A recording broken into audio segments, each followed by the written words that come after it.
올해 최저임금은 8,350원입니다. 지난해보다 10.9%가 인상된 금액인데요. 최저임금에 대한 다양한 의견이 있지만 소상공인과 영세 중소기업 중에는 상승된 최저임금으로 인해 경영에 부담을 느끼는 곳도 있는 게 사실입니다. 생업과 직접적으로 관계가 있는 인건비는 고용인과 피고용인 모두를 만족시키기가 쉽지 않은데요. 그래서 정부에서는 인상된 최저임금으로 인해 인건비에 부담이 생긴 소규모 사업장의 부담을 덜어주기 위해서 일자리 안정자금을 실시하고 있습니다. 일자리 안정자금은 5인 미만 사업장엔 1명당 15만 원, 그 이상의 사업장엔 13만 원씩 지원하는데요. 이 일자리 안정자금을 악용하는 사례가 발생하고 그 때문에 정말 도움이 필요한 사업장에서 지원을 받지 못하는 경우도 생길 수 있다고 합니다. 그래서 정부는 올해 하반기부터 일자리 안정자금을 더 효과적으로 지원하기 위해서 지원 조건을 강화하기로 했습니다. 우선 일자리 안정자금 지원 요건 중 사업주의 고용유지 의무가 강화되는데요. 일자리 안정자금을 지원받고 있는 사업장 중에서 30인 이상의 사업장의 경우에는 경영상 해고 등으로 고용을 축소하면 지원이 중단되고요.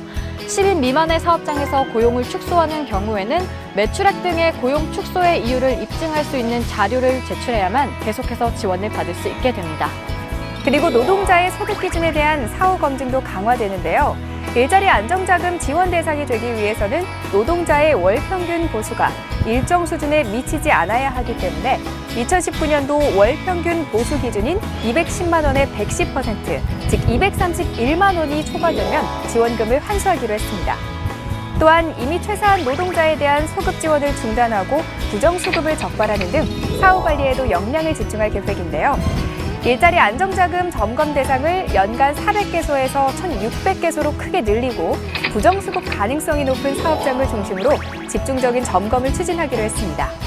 일자리 안정자금은 노동자를 30인 미만으로 고용하는 모든 사업을 대상으로 지원하고 있지만 지원하지 않는 경우도 있는데요.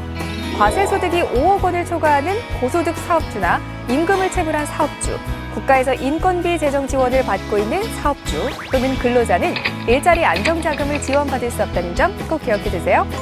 하반기부터 더욱 깐깐해진 일자리 안정자금으로 예산이 새는 곳 없이 꼭 필요한 사업주에게 지원돼서 어려운 상황의 소상공인과 영세 중소기업의 경영 부담은 줄여주고 노동자의 고용 불안은 해소할 수 있도록 더욱 보완된 일자리 안정자금을 기대해 보겠습니다.